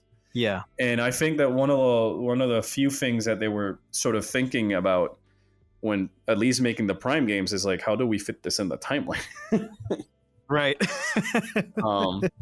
Because then, like, so what I'm saying with Beyond, to put it as an example, is kind of like how the writing of the 2D Metroid games is, where like, yeah, in the big timeline of events, the Prime trilogy happened, but doesn't really affect the events of Fusion or Super Metroid or Samus Returns for that matter. So like that's more or less what I want it to happen. In the same way you could say with Metroid Prime, where the entire thing that happened on Zevis is just like flavor text for why the space pirates are now messing with Phazon and stuff like that, but not necessarily like, oh, it's our priority to make sure that everything fits nice and tight.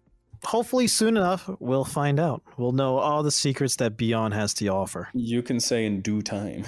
In due time.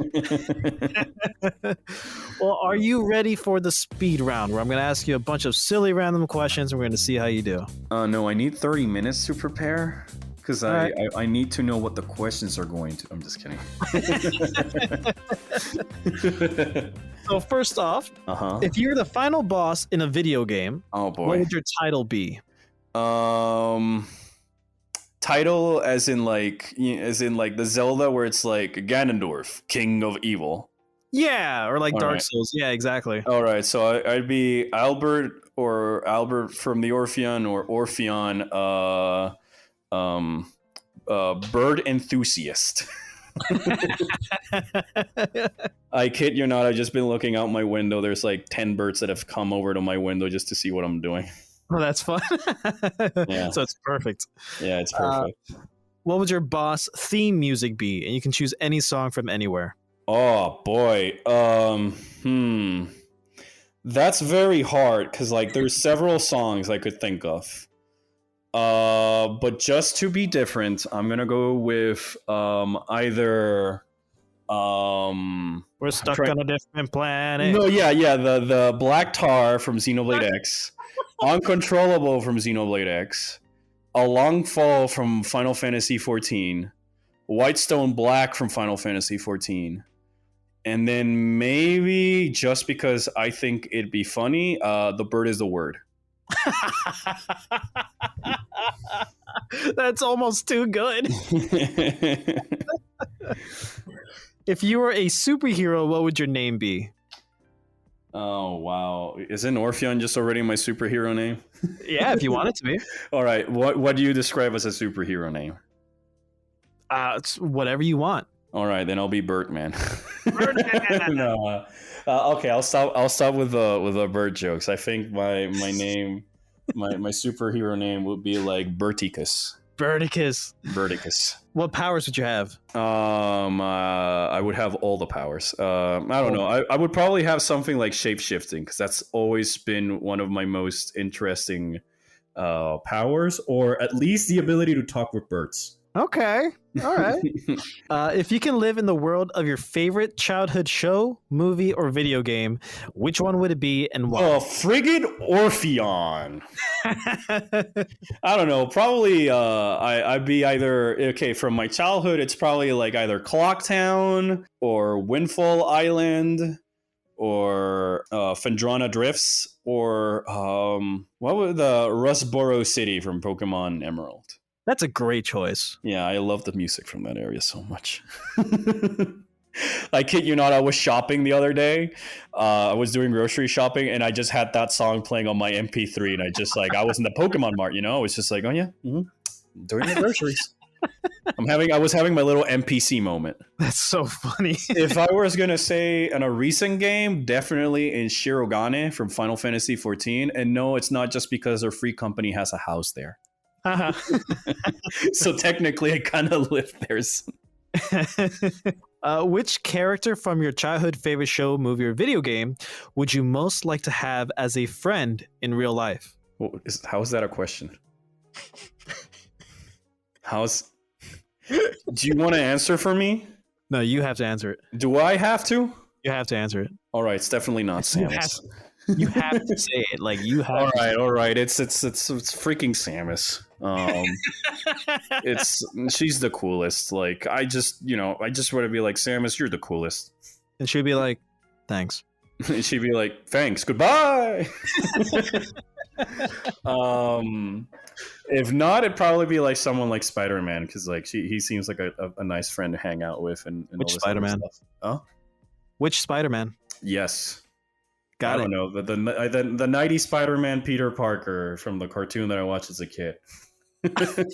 From Spider-Man the animated series? Yeah, that's probably unironically one of my favorite interpretations of the character. I haven't seen the show in forever, so I don't know how good or bad he is. So, I have a hot take for you then. Oh, okay. I hate Spider-Man animated series. That's totally understandable. Like I'm saying, I haven't seen it since I was a kid, so I probably just have like rose-tinted goggles over it. But I kind of like how relatable he was because of being a dork and struggling with all these that. Things. So 100%. That's the reason I like Spider-Man, not because he's cool and quippy and all this other stuff, because he's just, as he should, relatable to like someone like me who's a dork. As he should be, yeah. But yeah, it's like I like dorky Spider-Man. I like Dorker Parker. When I say I don't like Spider-Man the animated series, it's mainly it's like the show as a whole. Oh no, yeah. Mainly because I'm spoiled by Batman the animated series. Oh no, dude, Batman the animated series is probably my favorite cartoon of all time with Samurai Jack. Yo.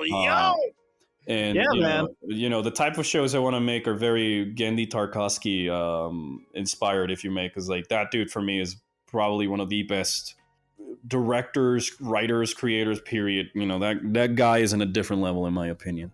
Yeah, man. So like, yeah. If not, my third choice was going to be Jack from Samurai Jack. It'd be so cool, man. Because like it'd be cool to just sit down and talk with him, and I think I find him so endearing and so dorky and naive and very yet honorable and wise and stuff like that. So it seems like a character that I would actually like to hang out with. Yeah, man. If not, cool. Okay.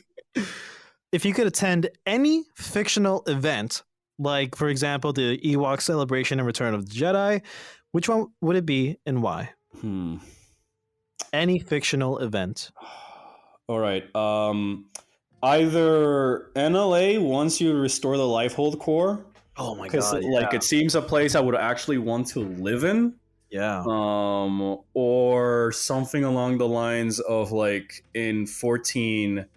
There's this moment where your character's having like a nice heart-to-heart with his compatriots, and they're all just chilling and having a good time, eating literal burgers and stuff like that after a long days of work that I can feel I can really resonate with, because it's like, who doesn't want to hang out with some friends after fighting a primal.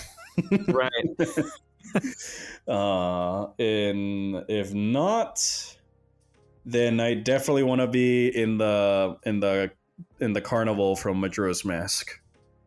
Oh yeah. After the moon's gone. Right. Yeah. That's a good one. Yeah.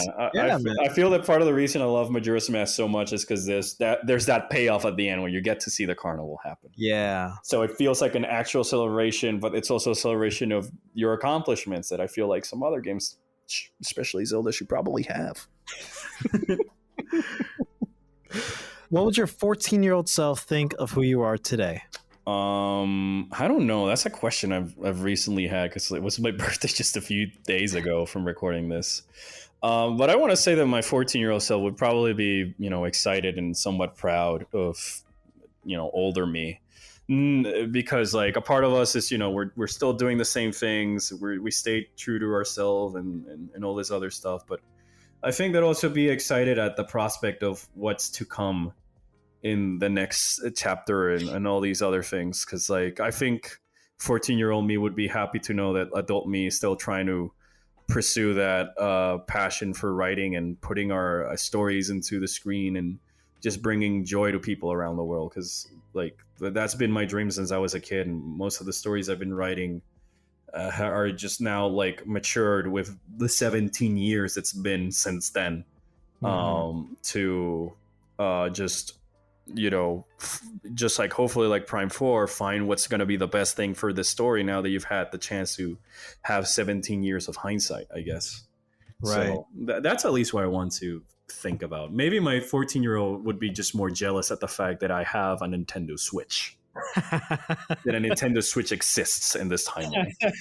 That was also my dream console. I kid you not, I have like a sketch of like what 14-year-old me thought that like the next generation after the GameCube and the Wii was going to be, and it was basically the Switch. I love that so much. Growing up, as I mentioned, I traveled a lot. So I still do during as an adult. So I'm very happy that I live in a world where the big RPGs or big games that I would be playing on my couch, I can take them on the go.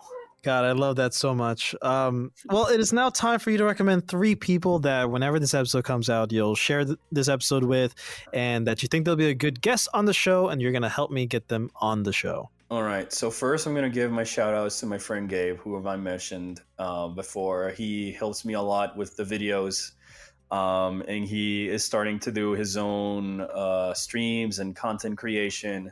On the side, he develops games, and we're trying to get some games made together and all. So I'm going to mention him because he's always working with me, and he's always happy to just talk about games and stuff like that.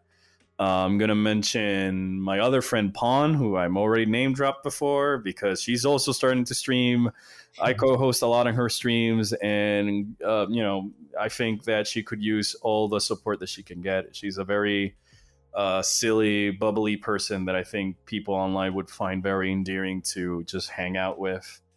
And then lastly, I'm going to put the ball on my friend Ed's court, the Metroid trainer. Another, try to help out another Metroid content creator I've had the chance to talk with and chat with. And he's a very nice guy who I think is, hasn't had the time and place to do some videos, but he does some other good topics and good theories about Metroid that I enjoy. And then just to give you a fourth, I'm going to put Shigeru Miyamoto because my uncle works at Nintendo.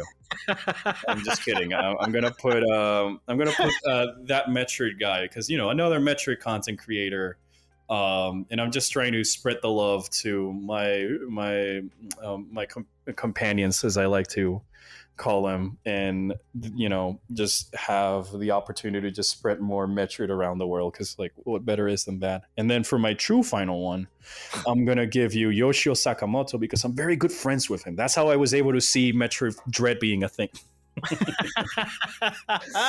I'll say I'm 3 for 3 with my predictions of Metroid stories. So hopefully this will be Prime 4 for 4. We'll see all in due time. Yeah. Well, thank you so much for those recommendations. Yeah, let's get these guys in on the show. I'm excited to talk to them. I'm so happy to get to talk to you. Do you have any final thoughts? Well, I was going to say, if you have a Wii U, please go buy Xenoblade X. If you have a PlayStation 4, PlayStation 5, or whatever, try out the free trial on Final Fantasy XIV. It's really worth all the hype that it gets once you get past the initial expansion of A Realm Reborn. And then the last thing I wanted to say is just like, if you come and, obviously come check me out, come hang out with us at the streams, come check out the videos on the Orpheon, talk to me. I'm very, happy to talk to new people and get to know more things and learn new stuff. And then I guess my last piece of advice is always find a new hobby, because like, a new hobby can always help you find a new passion that can lead you to find a new community of people that you might have otherwise never considered to be friends. And I think that there's nothing more fascinating for someone than when you discover a new hobby that you're getting into. That is very well said. Yeah, man, I agreed. Get a Wii U. Get a Wii U. Go get a Wii U. Go get Xenoblade X. Complain about all the shortcomings that it has, and then realize that this was a game that came out in 2015. It was the template to what then became Breath of the Wild, and that's why there's a Rex outfit in the game. There's an area called Elma Knows where you can Elma Knows in both Breath of the Wild and Tears of the Kingdom, where you can run into a character that looks like Elma, and it's called Mina, which is kind of like Mira, the planet where Xenoblade X takes place.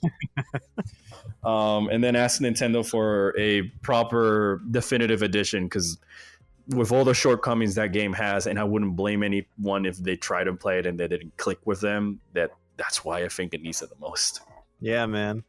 Well, thank you so much for being on the show, Albert. This has been an amazing behemoth of an episode. We got to talk about so that's much.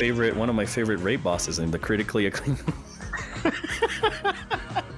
It all comes back to it. It all comes back with me. I'm a boomerang. Thank you so much for being on the show. Oh, thank you for having me. It was a pleasure, and like I said, I'm always happy to help anyone with anything.